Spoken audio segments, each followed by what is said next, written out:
Hello guys, welcome to my channel. आज हम cotton की कुर्ती की कटिंग और स्टिचिंग करेंगे। ये 2.25 मीटर कपड़ा है और काफ़ी लंबी थी। कस्टमर जो है जिसने सूट दिया है ये स्टिच करने के लिए, तो वो जो नाप लेकर आई थी ना उसकी 44 लेंथ थी। तो ये टोटल कपड़ा ही 44 है, तो इसमें से कम हो के मैंने कहा था कि कम हो जाना है, 40-41 इंच बचेगी इसकी लेंथ। तो वो ना बोल रही थी जो लेकर आई थी नाप उससे भी ज़्यादा लंबा रखना है। तो इतनी कंजूसी क्या, मैंने कहा 2.5 मीटर कपड़ा लेना था। अपनी हाइट तो देखो इतनी ज़्यादा है, 2.25 मीटर लेके आई हो। तो अब इसको हम स्टिच कर देंगे। मैंने बोल दिया था कि कम ही बनेगा। नीचे की तरफ ना वो तो बोल रही थी कि कोई और कपड़ा लगा कर नीचे घेरा फोल्ड कर देना, लेकिन इसी में बचा था वो मैंने लगा दिया। 7.5 इंच लिया है मैंने तीरा और नीचे को लिया है 7 इंच। और इनकी बस्ट थी 38 इंच, 9.5 इंच चौथा भाग, 9.5 इंच। इनका बैक साइड का नेक 2.5 इंच है, इसलिए मैंने तीरा ज़्यादा लिया है। 1.25 इंच अंदर को करके एक बार और गुलाई ला दी है तो लगा दी है। और 8 इंच पर कमर और 16 इंच पर हिप रखी है क्योंकि लंबी है। कमर है इनकी 36 इंच, 9 इंच चौथा भाग, और हिप है 45 इंच, 11.25 चौथा भाग। 2 इंच सीधा लिया है, कमर पर मिला दिया है और हिप पर मिला दिया है निशान को। अब इसकी कटिंग कर देंगे। सूट का कपड़ा हमेशा ना अकेली शर्ट भी स्टिच करवानी हो तो 2.5 मीटर लेना चाहिए। अगर हाइट कम हो तो फिर 2-2.25 मीटर चल जाता है, लेकिन 2.5 मीटर ही लेना चाहिए शर्ट का कपड़ा। और ये कट कर दिया है, नीचे की तरफ से जुड़ा हुआ है, ऊपर की तरफ से खुला है। और ये आधा इंच कंधे भी डाउन कर दिए हैं। प्योर कॉटन का है और फ्रोजी कलर जो होता है ना बहुत ज़्यादा निकलता है। ये ना कलर भी काफ़ी निकलना है पहली बार में। कॉटन है प्योर ये। और इसको अलग कर दूंगी। सेंटर में एक कट लगाकर दोनों साइड से कट करके अलग कर दिया है। अब बैक साइड का पल्ला हटा देंगे और फ्रंट के ऊपर आगे की काट डालेंगे। जो 1.25 इंच अंदर को निशान लगाकर तिरछा निशान लगाया था ना, वो वाली काट डाल देंगे। तो इसने प्लेट नहीं डलवाने, खुला ही बोल रही थी कि खुला ही होता है मेरा शर्ट। है तो पतली सी थी लेकिन ना हाइट काफ़ी थी।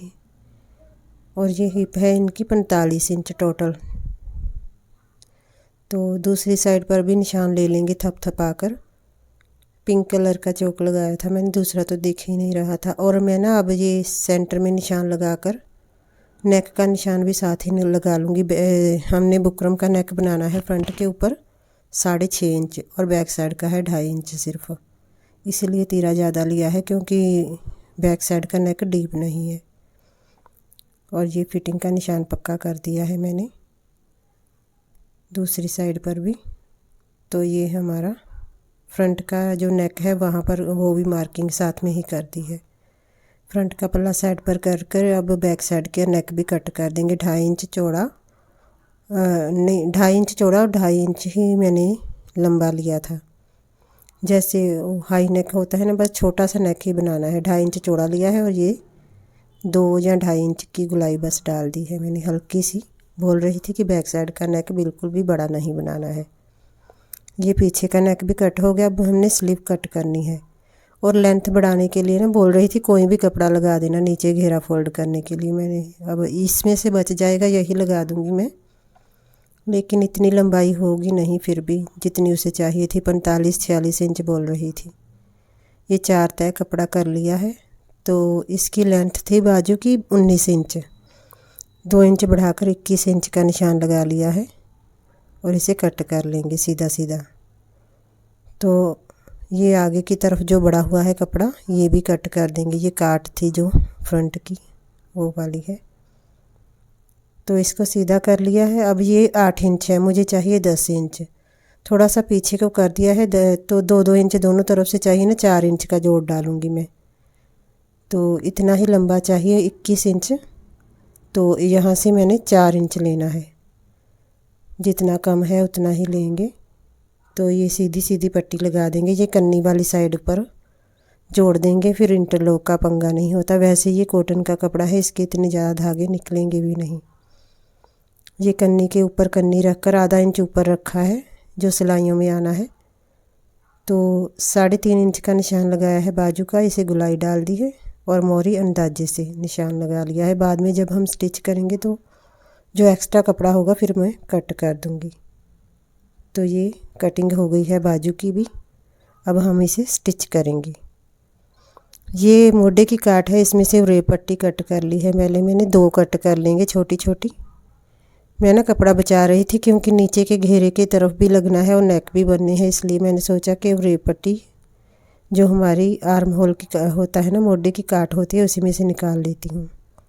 अब इनको आपस में जोड़ दूँगी। वैसे थोड़ी सी ही लगनी है, 2.5 इंच ही चौड़ा नेक है, छोटा सा नेक है 2 इंच वाला। ये एक दूसरे की तरफ चोंच जो है ना अपोजिट साइड पर करके जोड़ दी है। अब हमने नेक जोड़ना है। ये नेक मैंने लिया है, ऊपर से कट कर देंगे। उसे 6.5 इंच ही चाहिए, ये बहुत ज़्यादा डीप होता है, 7.5 बन जाता है। तो इसको भी बड़े बखिए के साथ जोड़ दूँगी मैं वेस्ट कपड़े के ऊपर। बिना प्लेट वाली कुर्ती तो जल्दी बन जाती है अगर प्लेट वाली हो। वैसे भी कॉटन के कपड़े की बड़ी जल्दी बनती है। अगर क्रेप का कपड़ा होता ना हिलने डुलने वाला, फिर परेशानी होती है। तो ये नेक वेस्ट कपड़े के ऊपर अटैच कर देंगे बड़े बखिए के साथ। फिर आधा इंच कपड़ा कट करना है साइड से और उसे ऊपर फोल्ड कर देना है। ये फ्रंट का नेक बुकरम का बन जाएगा। और ये साथ में ही रे पट्टी भी लगा देती हूँ बैक साइड के नेक के ऊपर। ये सूट का पल्ला है पीछे का, इसके ऊपर रे पट्टी लगा देंगे। एक साइड थोड़ी डार्क थी ना, वो सीधी थी, थोड़ी लाइट वाली है जो वो उल्टी साइड है इस सूट की। जयपुरी प्रिंट भी बोलते हैं ना इसको, रेड कलर में ज़्यादा होते हैं ये राजस्थानी सूट, ऐसे बोलते हैं जैसे जयपुरी प्रिंट। तो ये देखें, सिर्फ एक से ही चल जाना था काम, मैंने ऐसे ही जोड़ लगाया, बस हल्का सा लगा है जोड़ वाली साइड से। तो इसके भी हम अब साइड पे कट कर देंगे आधा इंच कपड़ा। तो इसे ऊपर को फोल्ड कर देंगे। तो हमारा बैक साइड का फ्रंट का नेक भी बैक साइड का भी साथ साथ ही बन रहे हैं दोनों नेक। और ये कपड़ा ऊपर को फोल्ड कर देना है सारा। रे पट्टी को आधी ऊपर को आधी नीचे को करके एक बार बड़े बखिए के साथ सिलाई लगा देनी है। ये सिंगल ही लगाई थी ना मैंने। और ये देखिए आधी ऊपर को आधी नीचे करके एक बार इसके ऊपर भी सिलाई लगा दी है बड़े बखिए के साथ। और अब इसे नेक को अटैच करना है। और ये ना मैं हमेशा चौक के साथ निशान लगाती हूँ, लेकिन ये ना कपड़ा बड़ा कागज़ की तरह है। ये देखिए मैंने दबाकर निशान लगाया ना, तो ये क्रीच बन गई है इसकी। ये देखिए ऐसे ही दिख रहा है इसका सेंटर, जैसे प्रेस कर दिया हो। तो ये सेंटर में एक सिलाई लगा देनी है और फिर इसके किनारे पर सिलाई लगाकर इसको पक्का अटैच कर देना है नेक को। सेंटर में सिलाई लगाने से ये हिलता नहीं है। तो अब ये सिलाई लगा देनी है बारीक बखिए के साथ चारों तरफ ही। तो अंदर से कपड़ा कट कर लेंगे। सिलाई लगाने के बाद ये एक एक पैर का मार्जिन छोड़ते हुए इसे कट कर देना है कपड़े को। अब इसे उल्टी साइड पर फोल्ड कर देंगे अंदर की तरफ। और फोल्ड करते हुए एक छोटे बखिए के साथ सिलाई लगा दूंगी और ये पक्की तरह अटैच हो जाएगा नेक।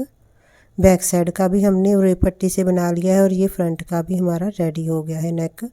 अब दोनों के तीरे जोड़ने हैं। तो ये पूरा हो गया है हमारी सिलाई। अब इसको तीरे जोड़ेंगे हम। और ये वेस्ट कपड़ा मैं लगा रही हूँ ताकि धागा ना टूटे मशीन से। और ये बैक साइड का पल्ला है, इसको बिछाकर रे पट्टी के पीछे रखना है। बुकरम का नेक पीछे की तरफ करके रखना है इसको। तो फिर बड़ी सफाई के साथ तीरा जुड़ जाता है। ये देखें पीछे कर दिया है बुकरम का नेक मैंने। और सिलाई लगा देनी है छोटे बखिए के साथ पक्की वाली। दूसरा भी इसी तरह से तीरा जोड़ देना है। ये जो हमारी रे पट्टी है उसके पीछे रखा है मैंने बुकरम का नेक और सिलाई लगा दी है। दोनों तीरे हमारे जुड़ गए हैं। अब जो फिटिंग के निशान लगाए थे वहाँ पर सिलाइयाँ लगानी है। तो बड़ी आसानी के साथ ये स्टिच हो रहा है क्योंकि प्योर कॉटन का है ना, लाइनिंग भी नहीं लगनी ना प्लेट पड़नी है। तो बड़ी इजीली मैंने स्टिच कर दिया है। तरपाई वाली को भी दे दिया था। और ये देखें इसकी फिटिंग के ऊपर सिलाई लगा देनी है। मैं तो हमेशा लगाती हूँ आधा इंच छोड़कर एक और सिलाई। और वो स्पेशल बोलकर गई थी कि एक एक सिलाई और लगा देना, अगर मुझे गर्मी लगेगी ना ज़्यादा तो फिर मैं खुला कर लूँगी और ज़्यादा। कई लोग बहुत लूज़ कपड़े पहनते हैं ना, तो कई लोग तो आकर, जो लड़कियां हैं ख़ासतर, वो आकर बोलती हैं कि हमें खड़ी करो और साइड में से अच्छे से सिलाई लगा दो, बिल्कुल टाइट वाली टाइट कपड़े डालते हैं। और ये दूसरी साइड पर भी फिटिंग का जहाँ पर हमने निशान बनाया है ना, वहाँ पर सिलाई लगा देनी है। और एक आधा इंच छोड़कर एक और सिलाई लगा देंगे।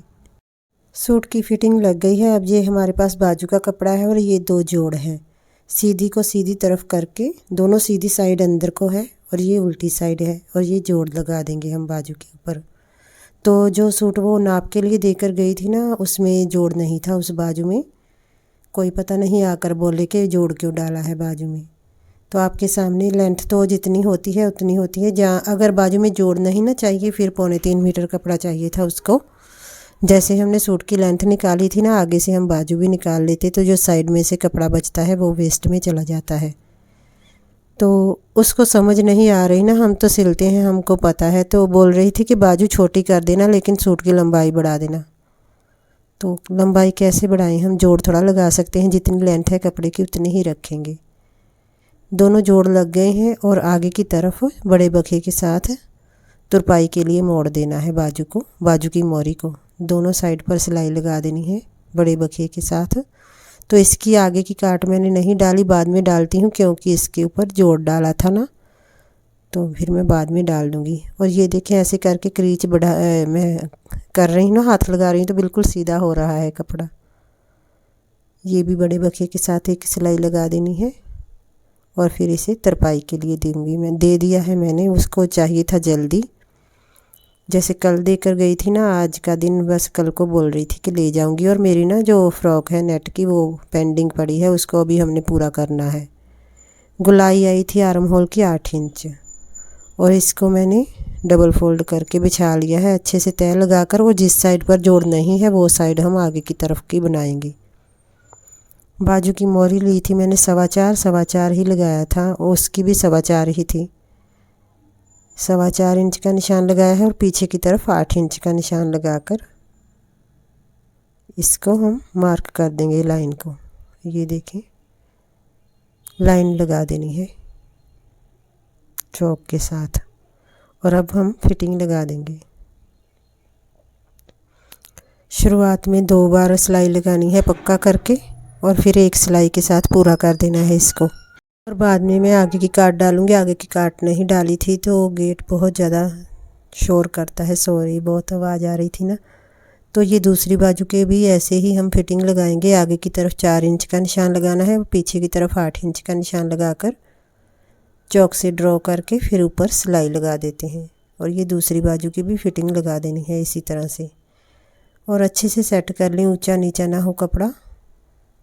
तो ये मैंने दोनों की सिलाइयाँ लगा दी हैं और वेस्ट कपड़ा भी कट कर दिया है। और ये देखें आगे की काट डालनी है, बस आधा 1.25 इंच की गुलाई डाल देनी है हल्की सी। इससे ना झोल नहीं आता आगे की तरफ अंडरआर्म के पास। और ये एक बाजू हमारी सही हो गई है रेडी। अब इसको सीधा कर लिया है, जो काट वाली साइड है ना वो आगे की तरफ आनी है नेक की तरफ। और ये सूट है हमने स्टिच करके साइड पे रखा था। तो ये देखें ये बाजू जो जोड़ है ना वो पीछे की तरफ आ जाएगा और जो सही है बाजू वो आगे की तरफ आएगी। और इसको अंदर करके ना दोनों साइड से नीचे को फोल्ड कर देना है फिटिंग वाली जो कपड़ा है एक्स्ट्रा। तो अब इसको सिलाई लगा देंगे गोल गोल घुमाते हुए धीरे धीरे से, ताकि वल ना आए कोई भी। तो वैसे ना कई बहुत अजीब होती हैं ना, धोकर देकर जाते हैं ऐसे कॉटन के सूट मेरे को कि जो श्रिंक होना है पहले ही हो जाए। कई तो बहुत सियानी होती हैं, मेरे को भी बोलती हैं धोकर इससे सिलाई करना। तो मैंने कहा ये नहीं बारा खाएगा भाई, पहले धोवो फिर इसको सुखाओ प्रेस करो फिर हम स्टिच करें। जिसको ऐसा लगता है कि हमारा कपड़ा बहुत ज़्यादा श्रिंक होने वाला है वो खुद ही धोकर देकर जाए। और ये देखें स्टिच हो गया है हमारी बाजू। और इसको सीधा करके चेक कर लेना चाहिए कोई वल ना आया हो। एक बाजू अटैच हो गई है, दूसरी भी मैं कर रही हूँ, दूसरी भी उसी तरह से करनी है अटैच। आगे की काट डाल ली थी मैंने और दोनों फिटिंग को आपस में मिलाते हुए गोल गोल घुमाकर सिलाई लगा देनी है। और इसका जो नाप वाला सूट था ना उसके टिच बटन भी नहीं लगे हुए थे ब्रा को होल्ड करने वाले, और मैंने इसके भी नहीं लगाए हैं। और ये सिलाई लग गई है हमारी दूसरी बाजू को भी। बहुत अजीब सी शरीर हो जाता है कई लोगों का कि बिल्कुल भी जैसे लाइनिंग वाला या सिल्क का कपड़ा नहीं पहन सकते, बस कॉटन ही पहननी है ना। कई तो बोलते हैं सर्दियों में भी हम मोटे कपड़े नहीं डालते। और ये बैक साइड का है हमारा जो रेपट्टी, उसको फोल्ड करके ना एक बड़े बखी के साथ सिलाई लगा देती हूँ, फिर तरपाई वाली खुद ही उधेड़ देगी इस सिलाई को और तरपाई कर देगी। और ये हमने सिलाई लगा दी है बड़े बखी के साथ। अब नीचे का घेरा फोल्ड करना है, उसको मैंने फोल्ड करने से पहले कपड़ा जोड़ना है। और ये नीचे मैंने कपड़ा लगाया था एक्स्ट्रा साइड से कट करके, वो जो पट्टी बची थी हमारे पास वहाँ से मैंने लगाया है, जोड़ लगाया है इसके ऊपर। रेडी सूट 44 था तो उतना तो नहीं बनेगा ये, फिर भी 1 इंच 1.5 इंच कम हो जाना है क्योंकि इसकी लेंथ ही 44 थी पूरी। तो आधा इंच जैसे ऊपर से चला गया, आधा इंच नीचे से चला गया है ये, तो 43 या 42.5 इंच होएगा। तो ना उसने पहले भी तो कहीं से सिलवाया होगा, कह रही थी कि उसने ना बिल्कुल सेम वैसा ही सिल दिया जैसा मैं नाप लेकर आई थी। मैंने उसे बोला था लंबा सी, मैं कहा तू बहन कपड़ा ही कम दे के आई होगी उसको बेचारे को, वो क्या करे। तब उसने टेलर चेंज कर लिया है, मेरे में भी नुक्स निकाल के नहीं आएगी मेरे को लगता है दोबारा, क्योंकि हम जितना अगले का कपड़ा होगा उतना ही स्टिच करेंगे, फिर जोड़ कहाँ डालें आप बताएं। जो अब नीचे का फोल्ड होना है ना वो तो मैंने जोड़ डाल दिया है, और ऊपर थोड़ा जोड़ लेके आएंगे हम। और ये थोड़ा सा बड़ा था एक था साइड पर के घेरा, और इसको मैं थोड़ा सा अंदर को फोल्ड करूँगी, आधा को उधेड़ कर दोबारा से सिलाई लगा लेती हूँ, थोड़ा कपड़ा अंदर ज़्यादा लेकर जाऊँगी। और ये जो मैं नीचे का घेरा फोल्ड कर रही हूँ ना, ये मैंने एक्स्ट्रा कपड़ा जोड़ लगाया है नीचे को फोल्ड करने के लिए। हमारा काम भी बढ़ जाता है ऐसे जोड़ लगाने के लिए, पहले कपड़ा कट किया है फिर जोड़ लगाया है, और ऊपर भी एक सिलाई लगानी पड़ती है, 2-3 सिलाइयाँ लगानी पड़ती हैं फालतू। अगर कपड़ा पूरा ले आएँ तो हमें भी थोड़ा आसानी हो जाती है। और ये साइड के चाक फोल्ड कर रही हूँ। इसके बाद में ना अच्छे से घेरा मैं चेक कर लेके फिर तरपाई को देती हूँ कि बिल्कुल बराबर हो, ऊंचा नीचा ना हो। तो ये चाक भी फोल्ड हो रहे हैं हमारे, बस सूट हमारा हो गया है रेडी। एक साइड के चाक फोल्ड करके फिर दूसरी साइड के भी कर देती हूँ। और ये देखें बिल्कुल बराबर आ रहा है कपड़ा, बहुत वैसे अच्छा है, बिल्कुल नहीं हिलता डुलता, और आसानी के साथ स्टिच हो गया। प्लेट भी नहीं डालने थे इसके, तो ये भी मेरा काम थोड़ा बच गया है। प्लेट डालने से ना काम एक्स्ट्रा हो जाता है, तो हमने एक ही सिलाई रखी हुई है बिना प्लेट के और प्लेट के सूट के। प्लेट का काम वैसे ना प्लेट वाले सूट का ज़्यादा होता है काम। और ये घेरा फोल्ड करके दूसरी साइड पर भी ऐसे ही निकाल लूँगी सिलाई। ये देखें ऐसे ही फोल्ड करके पीछे से सारे वल निकाल के फिर सिलाई लगानी शुरू करनी नीचे को, नहीं तो नीचे को घेरा बढ़ जाता है फिर बुरा सा लगता है। और ये हमारा सूट हो गया है कंप्लीट। वीडियो पसंद आई हो तो प्लीज़ लाइक कर देना। ये देखिए पूरा हो गया है सूट। वीडियो पसंद आई हो तो प्लीज़ लाइक कर देना। Thanks for watching.